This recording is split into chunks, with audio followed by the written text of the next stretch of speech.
तुम्ही सुद्धा केसांमध्ये डॅन्ड्रफ झाल्यानंतर लिंबू, दही आणि अजून काही DIY रेमेडीज किंवा होम रेमेडीज करता का?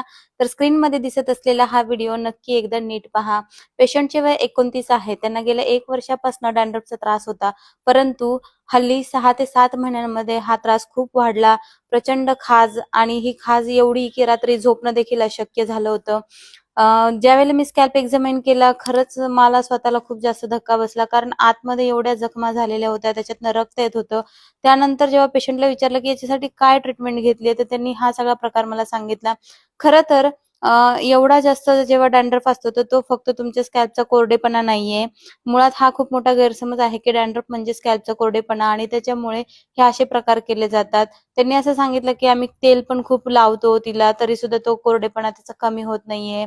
खरं तर अ, ही सेबोरिक डर्मेटायटिसची केस आहे आणि अशा केसेसमध्ये मुळात सेबोरिक डर्मेटायटिस का होतं, तर मॅलासेसिया नावाचं जे यीस्ट असतं ते स्कॅल्पवरती ग्रो करायला लागतं. स्कॅल्पचं ऑइल सिक्रेशन ओव्हर एक्सेसिव्ह झाल्यामुळे अशी कंडिशन डेव्हलप होत असते आणि अशा केसेसमध्ये जर तुम्ही स्कॅल्पवरती ऑइल ॲप्लिकेशन करताय, तर तुम्ही त्या मॅलासेसिया नावाच्या यीस्टला त्याचं खाद्य देताय आणि त्याच्यामुळे डॅन्ड्रफ अजून जास्त वाढण्याची शक्यता असते.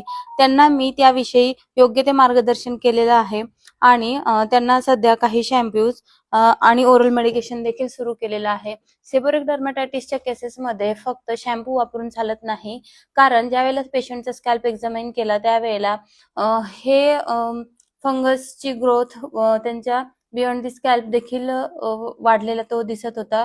त्यांच्या मानेवरती, कानावरती आणि कपाळ फोरहेडवरती सुद्धा हे आता स्केलिंग चालू झालेलं होतं. खरं तर डॅन्ड्रफ झाल्यानंतर कुठलेही घरगुती उपाय न करता नेहमी डॉक्टरांचा सल्ला घ्या. खास तेव्हा जेव्हा तुमचा डॅन्ड्रफ खूप जास्त वाढलेला असेल.